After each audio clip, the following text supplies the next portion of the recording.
आठ में इस्लाम कबूल किया। इस्लाम से पहले मैं एक जैज सिंगर था। मैं अफ्रीका में हीरो पर तहकीक और काम भी कर रहा था। मेरा ताल्लुक मशहूर शहर मैनचेस्टर से है। यूं समझे कि एक मिक्स परवरिश रखता हूँ। मैं स्कूल कॉलेज गया और फिर कारोबार में आ गया और गाना भी शुरू कर दिया। अकीदे के लिहाज से आपकी जिंदगी कैसी थी? आपका ईमान किस पर था? मैं एक ईसाई के तौर पर पला बड़ा था, लिहाजा बहुत छोटी उम्र से ही मैं चर्च जाया करता था। मैं मुख्तलिफ किस्म की चर्चिस में जाया करता था। मैं इवेंजेलिकल चर्चिस में भी गया, जो कि प्रोटेस्टेंट चर्च ऑफ इंग्लैंड के मजहब से एक बिल्कुल मुख्तलिफ मजहब है। मैं मौसीकी भी जानता था, लिहाजा मैंने चर्च का संगीत बजाना शुरू कर दिया। मैं यूकेलेली, बैंजो बजाता था, बगल बजाता था। बहुत छोटी उम्र से ही मुझे मौसीकी से बड़ा लगाव था, लिहाजा नौजवानी के जमाने में मैंने गाना शुरू कर दिया। मैं 14 साल की उम्र से गा रहा था और जब मैं 16-17 साल का हुआ तो मैंने गायकी को पेशे के तौर पर अपना लिया। मुख्तलिफ जगहों पर जैज क्लब्स और क्रूज शिप्स और फुटबॉल में मैनचेस्टर यूनाइटेड के ग्राउंड्स में गाया करता था। इस्लाम लाने से पहले इससे खूब लुत्फानंदोज हुआ।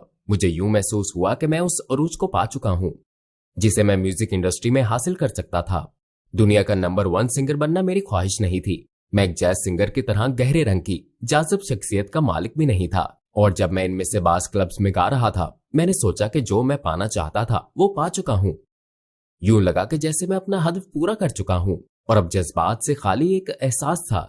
जब आप मकसद पा चुके हो, किसी मखसूस शोबे में कामयाबी के लिए आपने सख्त मेहनत की हो और फिर अचानक आप उस अरूज पर पहुंच जाते हैं जहां पहुंच सकते थे, तो उसके बाद क्या रह जाता है? क्या मैं अपनी सारी जिंदगी यही करता रहूंगा? ये लाहासिल है। यही वजह है कि मैंने कारोबार भी देखना शुरू किया। मैंने हीरो पर तहकीक शुरू की। उसी जमाने में मैं एक सफर पर अफ्रीका गया और मुख्तलिफ चीजें करनी शुरू की। कौन सी बात से आपको अपने ईमान पर एतराज पैदा हुआ? क्या वो कोई वाकया था, कोई सोच थी? ऐसा क्या हुआ था? ये बड़ा दिलचस्प सवाल है। बहुत छोटी उम्र से, तकरीबन 7 साल की उम्र से मुझे चर्च में संडे स्कूल में जाना याद है। हमें खुदा के बारे में एक गीत लिखना होता था और मेरे गीत का नाम था मसीह और खुदा। ये कोरस में गाया जाता था। ये रैप की तरह था। मैंने कुछ अशार लिखे थे। मुझे अभी भी वो अशार याद है, मगर मैं अभी इन्हें गाऊंगा नहीं। और मुझे याद है कि पास्टर, जो कि एक नौजवान कारकुन था, उसने कागज का एक टुकड़ा लिया और अल्फाज को बदल दिया। असल में मेरा गीत था मसीह और खुदा, मगर पास्टर ने इसे बदल कर दिया।